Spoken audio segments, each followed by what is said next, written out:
Hey guys, welcome to another episode of The Vinyl Den, your channel for record collecting by record collectors. My name is Nick. And I'm Ian. And today we're going to talk about whether or not we should really be looking at records as a good investment. If you haven't done so yet, make sure you click on the link down below and go check out the Vinyl Den Facebook group. I know I say it every week, but it's a growing community where we continue the music conversation. There's also a couple of other links down there. There's one for the Vinyl Den merch page. We got t-shirts and sweatshirts on there. And there's also a link for the Vinyl Den Patreon page. If you want to support the show, it's always greatly appreciated. If you enjoy the episode, make sure you give us the old thumbs up, hit that subscribe button down below, and hit the notification bell so you're notified every time we release new episodes. So I think records are kind of like, the way I look at it is, records are kind of like comic books and baseball cards, really kind of any collectible thing that grows in value over the years, right? But I think that I see a lot of people buying albums maybe as kind of an investment, whereas I think like with at least with comic books, let's kind of stick with that because that's something I'm a little more knowledgeable about than like baseball cards or something like that. But like with comic books, they kind of retain their value, and there doesn't not anymore.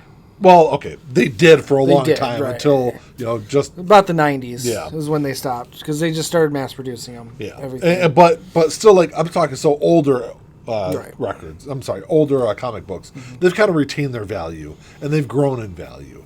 And I see people that buy records as kind of an investment, but I think there's the record market. I think is a lot more volatile than other collectible markets seem to be.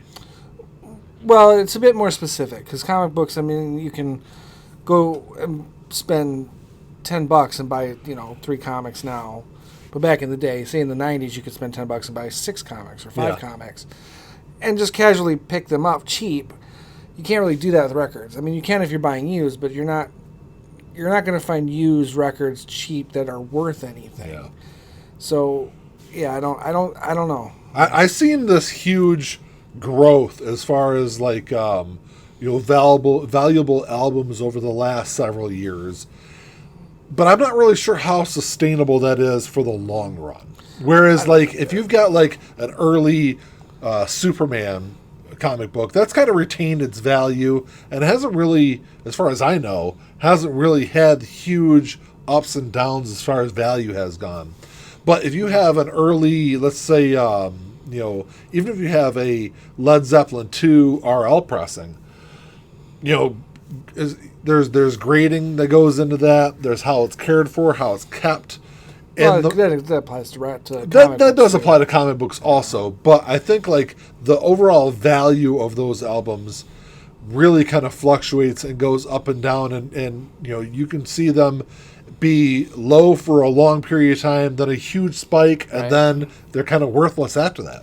Yeah, I would say like, maybe I misunderstood when you said volatile. I think I get what you mean though. It's the ups and downs are much greater with records. And I think there's longer periods of both those ups and downs, whereas comic books, as far as like older comic books go, it's a pretty steady market as far as. I think, the consistency in price is going to always be determined by the quality of the condition of the comic, and it's never really going to vary that much because they kind of already know how many copies are out there and what's available. Yeah, I think that'd be true with baseball cards as well. Yeah, the thing is with records though is you can buy an older pressing of an album that might be worth a lot of money now. But when they reissue that album in 3 years, that price of that album might go from $500 to $75. Right. So I think that's where people, if you look at records as like an investment opportunity, I think in the long run it's not going to be there. Yeah. I think that's why whenever I talk to people that are getting into buying records or people that might not have huge collections, I always tell people to buy what you love, buy what you want to listen to. Don't buy what you think might be worth something down the road. Don't let that fear of missing out kind of get you to buy albums that you typically wouldn't buy, because who knows what that market's going to be like in 10 years? Something that you paid $125 for might be worth nothing.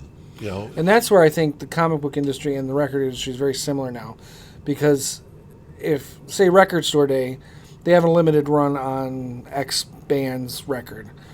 So people are going to rush out, and they're going to buy it, and they're going to want it, and then you're going to see it on eBay or on Discogs for super high amounts of money. Take the Foo Fighters album. Right. So take that into account. Now, the record companies and the manufacturers are going to say, well, look, that album sold out in a day. Let's press some more. Yeah. And that's what the comic book industry does, too, now.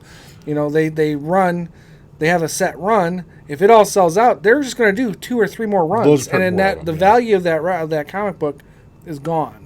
And they've been doing that really since the 90s. And the record labels and all that are going to do the same thing because they want to sell. Yeah. And if they're selling, they're not going to stop until it's not selling anymore.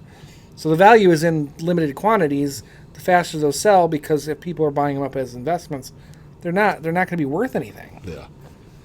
I think where you have seen albums kind of retain that value is with some of those older pressings. I know if you look at take Dark Side of the Moon, if you get a first pressing, first UK pressing, those have kind of retained their value. But still, like I said, though, with this vinyl resurgence that we've seen over the last 10 or 15 years, I mean, if you're buying that album solely as an investment, in 15 more years, it might not even be worth a fraction of what you paid for it. Right. It's one thing if you bought that album new, 40 years ago.